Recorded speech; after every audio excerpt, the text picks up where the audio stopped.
Бақытбек көз мая күсте улантайлы. Бақытбек, бүгін шунчалық сізге сұрау көп. Дәріс бі? Бақытбек, ең біріншілі сұрау вообще жашу деген емне? Мен жана мұрын өзім таныштырған айтқанда жашу бұл театр екен деп айтып атпаймын ба? Өшініп оқыдым да, өзім айтып атат дейсіз бе? Жашу бұл театр. Біз болса актерлорбыз, турмушубуз спектакль дегендечи. Ансығандай жашоо деген бул эмне? Жашоо деген биздин алган илимибиз, билимибиз боюнча айтып берсек, жашоо деген бул бир гана нерсе экен. Бул өсүү, анан жетилүү экен да. Бул ар бир адамдын ошо жанды жерге келиши эле, өздөрү максат эле өсүү, жетилүү экен да. Бир гана өсүү, жетилүү өзүң менен гана эмес, ошол келгендеги ошол жерине барбы, же табият барбы, ошолордун баарын бир кандайдыр жарыкка өздөрү менен кошо алып чыгуу да. Ошол үчүн жашоодун негизги өзөгү биз өсүү гана деп санап калдык да. Ал өсүүнүн ичинде ошунчалык көп нерсе бар экен. Кийин биз илимдерден да алып аттык. Мисалы алып көрсөңүз, өсүү деген нерсе кандай? Мисалы агып аткан суу токтоп калса эмне болот?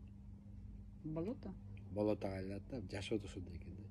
Эгерде жашоодо адам өзүн өстүрө албаса, өсүү жолун билбесе, ал көр тирликке кирди, каяка кирди билбейм. Ошонун артынан анан муну жашоосу токтой баштайт. Жашоо токтогондон кийин, анын жашоосу токтогондо ал өлүп калбайт. Жашоо токтогондон кийин анын жолунда тоскоолдор көп болуп, баягы суу чөлгө же жанагы саска айланган сыяктуу адамдын жашоосу өзү ирип чирүүгө айлана баштайт да. Бунун түпкү себеби адам өзүнүн келгендеги миссиясын же вазифасын жерде аткара албаган деп эсептейм да. Ошон үчүн жашоодун негизи бир гана өсүү деп мен эсептейм. Өсүү деген эмне? Жандын вазифасы деген эмне? Жандын миссиясы деген эмне? Мисалы аалам ушунчалык чексиз да. Ошонун ичинде жана сен өзүң айтып аттың, бир жерди бир мектеп деп кетпедиңби? Абдан туура айттың. Жер ошол бир кандайдыр бизди даярдоочу, адам өзүн өзү өстүрүүчү бир мектеп да. Анан ошонун ичинде бул турмуш бар да. Турмуш бул сабак. Адамды өстүрүү үчүн сабак да. Анан мындай акылга салып айтканда, анан кийин барып эле сабак бүткөндөн кийин экзамен болуп тапшырышың керек да, алгандарың баары. Натыйжасын чыгат, ошол сыяктуу эле баягы биз сыноо деген нерсенин баары бул экзамен экен да. Кайра сен алган тажрыйбаңан канчалыкка сен өсө алдың, канчалыкка сен бийиктей алдың. Ошол сыяктуу анан өзүнүн экзамени белгилет окшойт да. Ошонун негизинде биз ошондой деп чечип отурабыз. Ошол жашоо, өсүү чынында бул жер өзүнчө бир мектеп, тарбиялап өстүрүүчү, бийиктетүүчү нерсе. Бирок канча деген жандар келди, биздин билишибизче, илим боюнча жандар канчалык өзүнүн вазифасын аткарган менен арасында өспөй калуу деген өтө көп да. Ошон үчүн кайталама жашоо деп атабыз, кайталамай ошо улам эле ошол бүтүрө албай вазифабызды аткарбагалы эле же агарып, улам агарган сайын аң сезим бийиктеген сайын адам жогорулайт да, жогорку деңгээлдеги энергетикаларга ээ болуп көтөрүлөт да. Ошого жогорку деңгээлге жете албай эле ылдыйкы деңгээлде калып калат да. Ошон үчүн жанагы жер дүйнөсү деп айтылат. Жер дүйнөсүндө ошо биз тозок бар дейбиз, анан мынагу минеральный зат бар дейбиз, анан айбанчылык деп үчкө бөлөбүз да, мисалы примердечи. Адам деген нерсе бул чынында жердеги аң сезимге эч немеге катышпайт да. Ошон үчүн адам өзүн өстүрө албай калып, өзүнүн ким экенин тааныбай эле, ошол эле макулуктук сезим менен, айбандык сезим менен адам өтүп кетип атат да. Анан кайра келип атат, кайра кетип атат, ошентип жетпей калып атат да. Анан эме дагы жакшы, ошончо келип аткан адамдардын жандары көбүнчө ошол үчүнчү измерение деп азыр айтып атпайбызбы? Ошол үчүнчү дүйнөгө келип кетип турушат да. Бүгүн ошо Кудайдын керемети менен адамдын өсүүсү менен мисалы аң сезим бийиктеши менен азыр 4 менен 5ке чейин өлчөмүндөгү жыштыкка өтүп атабыз. Аслында ошо 4-чү жыштык бул адамдарды өйдө көтөрүүчү дагы. То есть ошол 4 менен 5 менен 3-түн ортосундагы бир тепкичте дамка сыяктуучу ошо көтөрүп аткан учурда ал эми 5 өткөндөн кийин эми 4тө да биз бири бирибизди көрө алсак болот, а 5 өткөндөн кийин биз бири бирибизди көрбөй калабыз да. Энергетикага жарашачы. Төбөңкү жыштыкта 3-чү жыштыкта калып калгандарды адамдар бирин бири көрө албай калат да. Себептен жогорку жыштыкка, таза жыштыкка, аруу жыштыкка адам өтүп кетет да. Бакыт байке мындай да, например, бул илимден, например, бүгүнкү болуп аткан өзгөрүүдөн маалыматы жок адамдар бар да. Ошол адамдарга, например, жандын өсүүсү дегенди кантип түшүндүрүшүбүз керек? Например, жандын өсүүсү десе, мындай түшүнүксүз да негизи баягы эме билими жок адамгачы. Ушул жөнүндө бир эки сөз айтып койбойсузбу? Жандын өсүүсү деген эмне бул өзү? Аябай кызык десе да, негизи мындай караган болсок, адам өзүн өзү изилдене илим, окула элек илим да, мисалычы. Ошон үчүн адамдар ошол дайыма эле өзүнүн бул дененин кызыкчылыгына көңүл бурулуп калып, жанды өстүрүү же жанды ошо бош койбой, жок дегенде жанды адам бош кой берсе да, жаны өзү өсүп кетет да. Жанды да биз кулп булап эле ар жактан баягы анан жолун тоскоол кылып эле өстүрө албай калат да. Баардык нерсе, өсүү деген нерсе бул кандай иштемиш ул? Кеңейүү, жетишүү да. Адамдын аң сезими кеңейген сайын ал ошончолук бийик да. Себептен ошол жан аң сезимди камап турат да, экөө бир да. Жаны өскөн сайын аң сезим өсөт да. Мисалы бүгүн биз бир эле кырдуу, бир эле сырдуу жашоодо билип жашабасак, а биз канчалык өскөн сайын анын кырлары ачылып, сырлары ачылып отуруп, адамдар ушунчалык кеңдикке, чексиздикке чыгып кетет да. Бул демек, бул жолдо өсүү деген башкача айтылат экен да. Мен 2019-жылдары бир Олег Руснак деген психотерапевт, реинкарнационный терапия менен заниматься эткен киши да, ошонун окууларын уюштуруп эмеде, Бишкекте. Анан ошондо азыр эстеп атам да, задача Творца деген бир теманы өткөнбүз да. Ошол темада бизге Кудайдан 7 задача берилген экен да. Азыр ошо 7 задачанын баарын айтып бере албайм. Ошонун эң негизгиси сүйүү. Ошол жерде тазалык деген нерсе бар. Ошол жерде жана сабырдуулук деген нерсе бар да. Анан калгандарын азыр эстей албай жатам. Ошондо мен түшүнгөнүмдө ошол сабакта мындай деп айтылган да, например, жан бул жашоого келдиби? Бул бир жашоодо ошол тазалык деген нерсени үйрөнүп кетиш керек. Кийинки жашоосуна келгенде жанагы сабырдуулук деген нерсени үйрөнүп кетиш керек. Анан кийинки жашоонда ошо сүйүү деген задачаны үйрөнүп кетиш керек дегендей кылып бизге түшүндүргөн да. Жакшы түшүнүп кетиптир, бирок сен аябай майдалап берген экен да. Негизи эми баягы билим жок адамдарга бук эмеден А тамгасынан баштабаса ошону түшүндүрүш кыйын болот атпайбы? Ошону айтып атпаймынбы? Билим жок адамдарга ошо Адан башташыбыз керек да, алфбеден. Жок, эми алфбеден баштасак болмок, бирок бүгүн убакыт жетилип калды да. Мисалы миллиард жылдап күтүп келаткан адамзат ошол эле жол менен келди да. Сен айтып аткандай эле тазалануудан, сабырдуулануу баардык нерсени тажрыйба топтоп келди да. А бүгүн ошонун баары бүтүп, адамзат ошол жашоосунан экзамендепчи башка бир жашоого полный өтүп атпайбы? Ошон үчүн мен ойлойт элем, биринчи класстан экинчи класска көчүш керек болуп атат да, аны карап отурбайчы. Анан ошондой бир баягы Кудайдын өзүнүн бир планы десек да болот, ошого өтүп кетиш керек болот. Ошон үчүн бул жерде баары топтолуп, бышып, жетилгендей да. Башкача айтканда, биз жердеги мектепти окуп бүттүк, эми азыр университетке өтүшүбүз керек. Туура.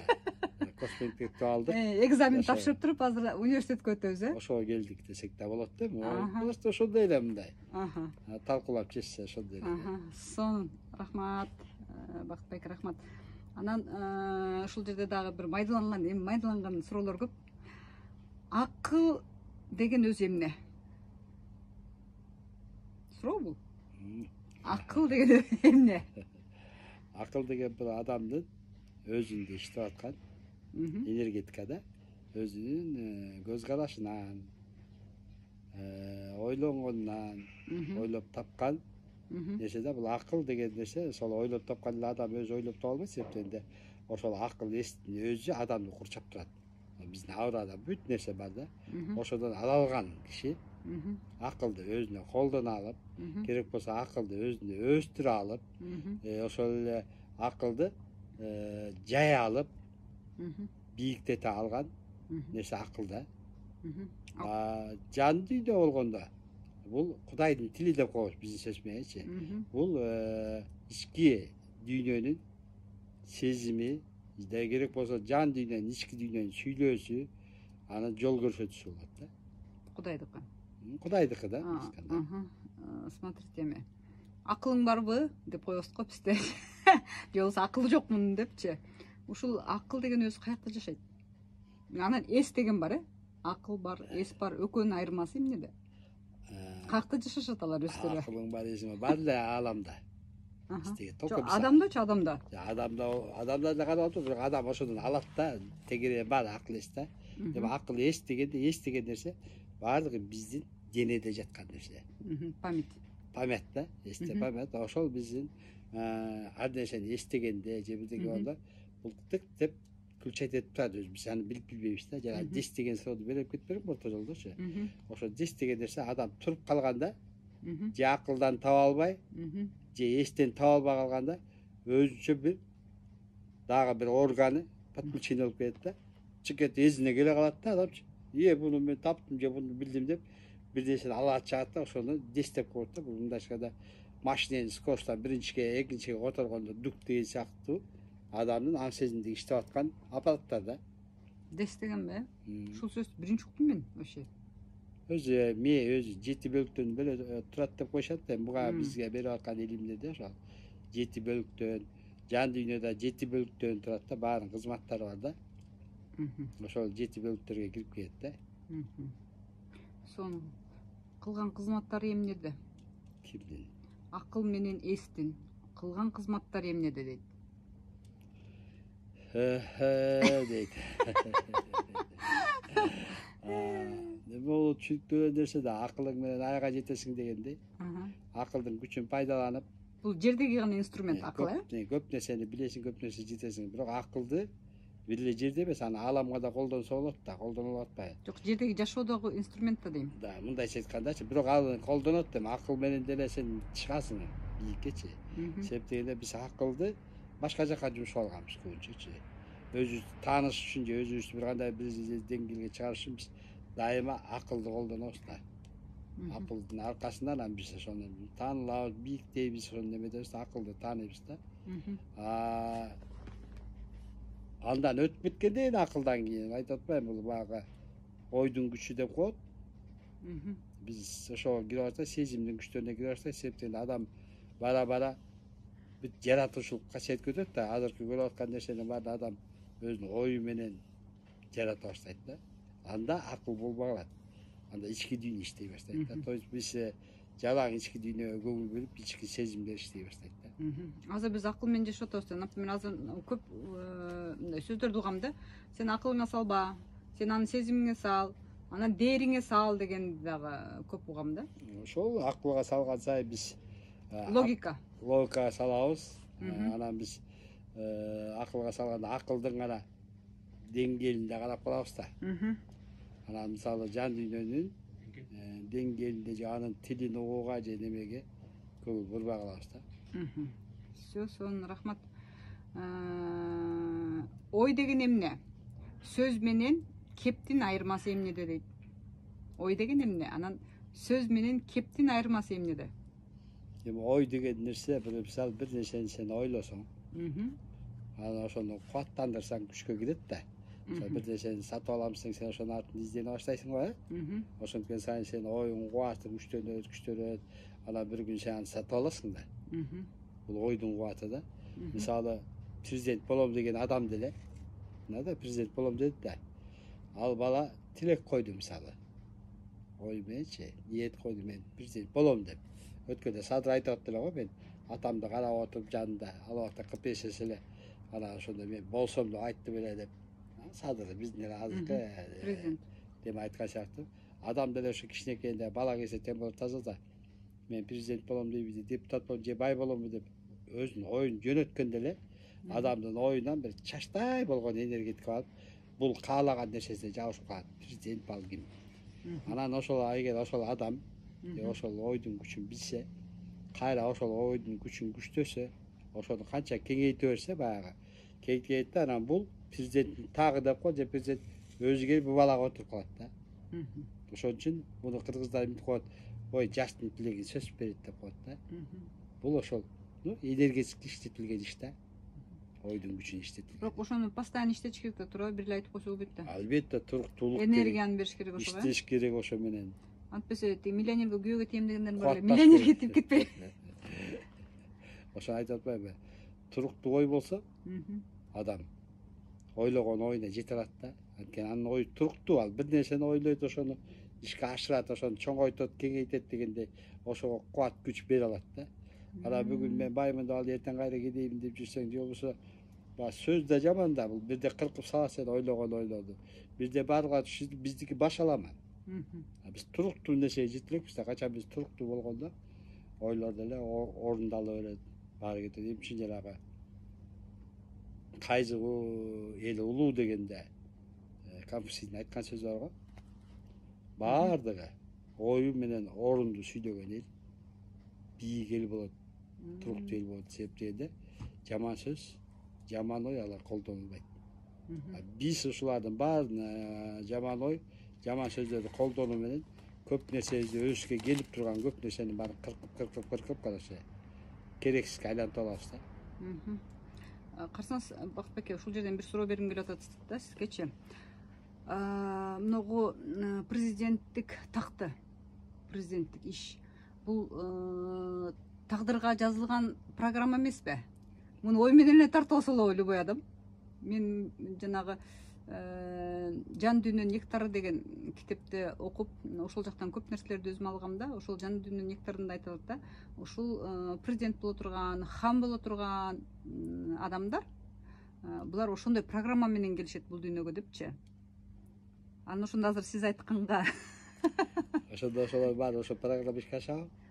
Ошол, например, Путин жөнүндө, Медведев жөнүндө айтылганда, Американын президенттери жөнүндө айтылган, ошолордун баардыгы, например, кайсы өлкөдөн жаралган болсо деле ошол жерде вождь болуп баягы убагында, кийин жанагынтип президент болуп ушинтип жаралгандар депчи. Булар жашоодон жашоого ушинтип хан болушуп, президент болушуп, мурунку убактарда вождь болушуп, например, тиги Африкада жаралып калсачы, ошондой программалар менен жүргөн адамдар экен да. Ошондо сенин сөзүң боюнча мындай болуп атпайбы? Аккан арктан суагат болуп атат да. Түшүндүңбү? Ошондой да түп идеясы. Алардын ата тегиндеби же болбосо миссиясында бул нерсе болгон. Алар келип аткарып атат. Миссиясында го аткарып атат деген сөз да. Жок, андай эмес. Мен өзүмдүн алган илимим, билимим андай эмес да. Себеп дегенде да, алардын ата теги болобу, же болбосо бир кандайдыр күч, кандайдыр үстүнөн колдоо болду, аларга ошондой күч энергетиканы берет. Жанга. Да, жанына ошо кызматын аткаруууда берет да, кандайдыр бир жардам берет да. Ошогочу. А бирок будан бул тагдыр да, тагдыр белгилүү да. А бул тагдырды бул адам өзгөртүп кете берет. Аткарбай коет, мисалы, өзгөрүп кетет. А кээ бирлер бар, жок жерден, өзүнүн түз жерден тагдырын 180 градуска бурат да. Ошол хан болуп алыш ыктымал. Ошол падыша болуп калыш ыктымал. Баардыгын жасаган адамдын топтогон энергетикасынан. Мисалы мына эме ачык эле биз сөз болгону айтып кетсинчи, мисалы. Кандай түшүнөт эле, кандай түшүнөт билбейм, но биз ушул жерде бир кызык нерсеге түшүп келдик. Ушул ордодо жүрүп. Эл көп, бул жерде ар кимде ар кандай мнение бар. Кээ бир кезде ортого саласың, мындай болуп атат депчи. Ошондо да ар кандай түрдө ар кандай көз караш болуп калып, бир мнение келбей калган учурлар болот да. Мисалы ошол эле убакта бизге берилген аталардын сөзү бар. Бул Кудайдыкы деп, биздин үстүндө бизде аталар да. Турган нерсе аталар. Мына силер башкаруу болсун силерде иштеме. Мейли силер каалап атсаңар, бабаңды шайлагыла деди. Биз колдоп беребиз деди, көрдүңбү? Бизге зависть этип атат да, бизге айтылып атат. адамдарга кайрылып атат да. Анан кийин биз ортого айтканда, дышын айтканда, жана бабаны да бирөө жакшы көрөт, бирөө жаман көрөт да. Алар да ошентип айта башташты да. Ошо менен биз баягыда ишти чала ортого калтырып, жок бул болсун деп да бир эме кылган жокпуз. Ортого жөн койдук да агымсыздай. Анан кийин эмне болду? Баба өтпөй калды, өтпөй калгандан кийин кайра ушу баарыбыз чогулдук да. Анан эшикке келип атты, эмчи мындай кылбай койдук, эмчи. Ошонун үстүнөн да айтып атты да. Мына көрдүңөрбү? Баарын Кудайдан дейсиңер. Мына Кудайдан кылып берсек, жерден кылбай койдуңар. силер кылбай бериңер дегендей соо берет да. Ошондон кийин мен түшүп калдым да, баардык нерсени жердеги адамдар өздөрү чечет. То есть Просто ошого бир мындай жол болуп калат, кээ бирлерге ошо туш келип калат. Ошол келип анан жанагындай орундарга туруп калат да, анан алардын баары ой мына Кудай берди дейт да. А самом деле Кудай андай Кудай бир эле көзөмөлдөөчү күч да, мындай айтканда чоң энергия да. А калганын баары ошо свобода элге берилген. Элдин аң сезимин өзүнө жараша өздөрү башчы кылабы, же кеңешчи кылабы, же просто гарант катары кабыл алабы, баштап алып кете турган бул элдин өзүндө. Бизде жаңылыштык мындай болуп атат да, бүгүн биз президентти ажоону бирөөдү коюп койсо, тигини коюп койсо, элдин баары Кудайды да унутуп коюп, биз ошону гана угуп калып атпайбы? Ошон үчүн алар мисалы бүгүн вакцина алса, вакцина алып атабыз, өлөрүбүздү билбейчи. Тигиндей кылса, мындай кылып атат. Биз эркиндигибизди абсолютно чийип салабыз да. Ошондо биз Кудайга жагабызбы? Жакпайбыз да. Ар кимдин өзүнүн эркиндиги, боштондук бар да. Ал өзүн айта албаган да. Бизди кичинекей бала кезиштен чын айтканда ата эне да ошондой тарбиялап, баары тарбиялап бизде эркиндик деген таза жоголуп калды. Бүгүн чындап келип опрос кылсаң, мында адамдарды карапсаң, эркиндиги жок. Баары эле ээрчип калган. Өздөрүндөгү Кудай берген кут демин кармашпай эле кутун жоготуп алгандай болуп калат да. Кутту жоготкан адамдардын баары эмне болот? Ээрчим болуп калат. Өздөрүндө түпкү мненияси болбойт. Муну эми бир сөз менен айтканда, эки сөз менен айтканда, биздин бүгүнкү жашап аткан жашообуз бул өзүбүздүн өзүбүзгө жаратылгандай жашообуз экен да. Орустар айтмакчы, мы заслуживаем то, что имеем деп коет го. Абдан туура. Бирөө кылган биз өзүбүз кылат. Кыйналып атканыбызды өзүбүз, жетпей атканда эле өзүбүз, баарын өзүбүз кылат. Ошо жанагы сөз ошо да, кайсы улут өзүнүн сөзү орчунду болсо, алар дайыма алдыда жүрөт дегендейчи. Биздин элдин башаатында ушул нерсени эгер колго алган болсо, бир гана ушул нерсени бала чака баарын ойлонуп түздөгөн болсо, улуу элге айланып кетмекпиз. Заматта эле. Сон. Рахмат. Рахмат Бакыт байке. Мына жерде дагы бир суроолор бар. Вообще жандын кызматы эмне, рухтун кызматы эмне? И вообще жан деген эмне, рух деген эмне? Вроде мындай караганда бир түшүнүк да, бир нерсе деп түшүнөбүз да, а бирок экөө эки башка да, экөөнүн эки башка кызматы бар. Жан, мисалы бүт эле жандардын баары. Бул Кудайдык да. А ээлеп алгандарыбызчы? Жалпы бул жан. Менин балам, менин кызым деп. Бир кичинекей жан болсок, ошо жан бирип отуруп чоң жанга баш ийебиз. Чоң жанга кызмат кылабыз. То есть баарыбыз жарыкка, Кудайга кызмат кылабыз. Жан жарык десе да. Мисалы сенин деле жаның, менин деле жаным, анын деле жаны баары бир эле. Запомни, биринен бири кем эмес. Баары ошондой. Аны биз кем кылып аткан, же болбосо жок кылып аткан адамдын өзүнүн аң сезими. Кызматында кылдырбай аткан ошол. Атак жандын баары бир. Биз анын бирин ылдый тартабыз, бирин өйдө тартабыз. Ошонун ичинде адамдын өзүн таанышууда бир ыйык нерсе келет. Бул биздин дилибиздин түпкүрүндөгү эң аруу нерсе бул эмне? Бул рух деп айтылат. Бул мындай айтканда Кудайдын өзү деген сөз. Мен жаңы эле сизге айтайын деп аткамда, жан деген бул чоң бөлүктөн тараган кичинекей бөлүкчөлөр дегениңизде мен мынтип айтайын деп аткам. Биз анда чоң жан Кудай болсо, Кудайдын бөлүкчөлөрүбүз деп айтайын десем, сиз эми рух деп атасыз да? Рух деген Кудай депчи, анан ошо Кудайдан келген рухтар бизге депчи. Ошондо кандай калды? Жан деген бул жалпы да. Жалпы бар жанбыз. Сендер жаның бир, мендер барыбыздыкы бир. Рух деген бул ишке аткаруучу өзүнчө бир өзгөчөрөөк. Бул деле Кудайга таанып, бирок өзгөчөрөөк кызмат кылат да, бул адамды улуулукка жеткизүү үчүн, улуулукка көзүн ачуу үчүн, улуу нерсе жетелөө үчүн нерсе рух болду да. Рух Рухту биз ача элекпиз. Биз канча ошол жаныбызды таанып албай жүрөбүз. Биз жаныбызды таанып албай жүрүбүз, рухка жете элекпиз. Рухту ачыш үчүн биз могу дил дүйнөбүздү мисалы элестетсек, бир дил дүйнөбүз болсо, дил дүйнөдүн капкагын эле ачтык да. Биз ал ошол улам майдалап отуруп, анан эң майда рух бул арулук да. Ошо жеткенде ана биз рухту ачабыз. Дил дүйнө деген эмне? Биз жүрөк дейбиз го. Жүрөктү мындайча айтканда энергетикалык дил дүйнөдө. Дил дүйнө деген бул жүрөк эле, сон маек болуп атат. Рахмат сизге. Эми карасаңыз, мына жерде дагы бир сонун суроо жүрөт да. Аң сезим деген эмне, сезим деген эмне деп.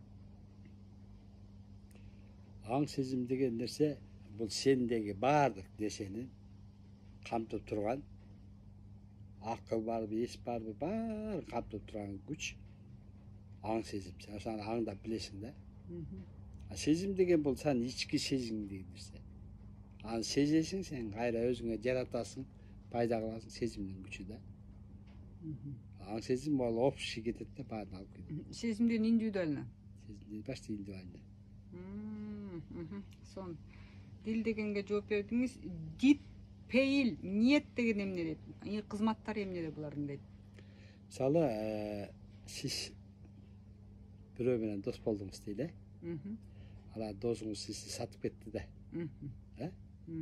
Анан сатып кеткенден кийин сиз ойдо калдыңыз, эмне сатып кетти? Себептегенде экөөңөр дос болгондо эле адам дити менен эмес, ниети менен дос болуп калат, же пейили менен дос болуп калат. Мисалы, адамдагы ниет, пейил деген энергетикалар, булар өзгөрүлмө энергетикалар да. Мисалы, сен азыр бирөөгө пейлиңди ачып чай берем деп сага анан бергиң келбей калат, кайра жабылып калат да. Же ниетиңди коюп бир жака барам десең, баргың келбей калат, ал өзгөрүп калдың да. Ошон үчүн ниеттер булар өзгөрүлмө энергетикаларга кирет да. Эми сиз дит деген бул дил деген такая жүрөктүн бул болуп атпайбы? Ошонун жанында турган күч да, бул күч. Эгер сен дитиң менен жумушту кыласыңбы, же бирөө менен дос болосуңбу, бул ажырагыс, акыреттик достор деп коет го. Бул акыреттик нерсени кармап турган энергетика. Бул сен өлгөнчө мен өлөйүн деп досторуңчу өздөрү жанын кыйып жиберет да. Энергетиканы бул деңгээлине, күчүнө жараша да. Сон биринчи жолу уктум ушундай маалыматты. Иман деген эмне үчүн иманга кел деп айтат? Иман кайда жайгашкан? Имандын өзүнүн кызматы эмне дейт? Иман деген нерсе бул баардыгы биздеги нерсе Кудайдыкы деп эсептелет да. Мисалы, сиздин сапаттарыңыз жана сүйүү деп атасыз, боорукерлик деп атасыз, дагы кандай бүт ушул жакшы сапаттар бар го. Булардын баары сеники эмес. Бул баары Кудайдык болот да. Кудайдан келген нерсе да. Ошо мындай бол, андай бол, жакшылык жактын баарын үйрөтөт эмеспи? Ушунун баары топтолгондо, мисалы, бир дарак болот.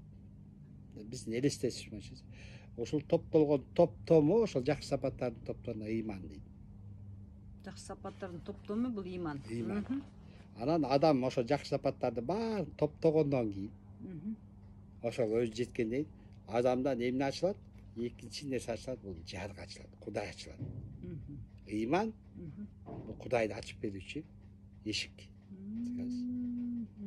Анан адам жарыкка ачылганда жарык бул Кудай, нурга айланат. Айырмалар ушундай. Значит, биз жанагы жакшы сапаттарды топтой берсек иманга келер экенбиз да, иман өспөй берген да. Ошо иман жакшылыктын топтому, жакшы немелердин бүт топтому. Бактыбекке дагы бир сонун суроо берейинби? Өткөндө ушундай сөз уктум да өзүмчө. Ишеним деген эмне? Анан ишеним кай жерде жашайт деген. Адамдын кай жеринде жашайт ишеним деген деп. Любой нерсеге да, например. Ишеним деген эмне? Ишеним бул негизги нерсе адамдагы берилүүдүн күчү да. адамдагы берилүүнүн күчү. Берилүүнүн күчү. Мисалы, siz эмнеге болсо да ушунчалык берилсеңиз, ишеним болот да булчу. Siz ошону аткарам деген, ал аткарылат. Мисалы, siz Кудайдын бар экенине ишенген болсоңуз, siz ал Кудайдын бар экенин жаратасыз. Ал жок да siz үчүн пока. Чынбы? Анан siz ошону ушунчалык берилүү менен ишенгенде ошол энергетиканы пайда кыласыз. Ал энергетика ада эмне болот? Ал сизге жаралып берет. А эгер анда ишенимиңиз жок, эчтеке жок болсо, ал жаралбайт. Баары энергетикага байланышат. Ошо кай жерде жашайт? Ким? Ошо ишеним менен кайсы жерде жашайт дейт. Эми баарын эле биз жүрөккө байлап атпайлыбы? Жүрөктө да. Жүрөк менен ишен, жүрөк менен сүйлө, жүрөктөн кыл деп атпайлыбы?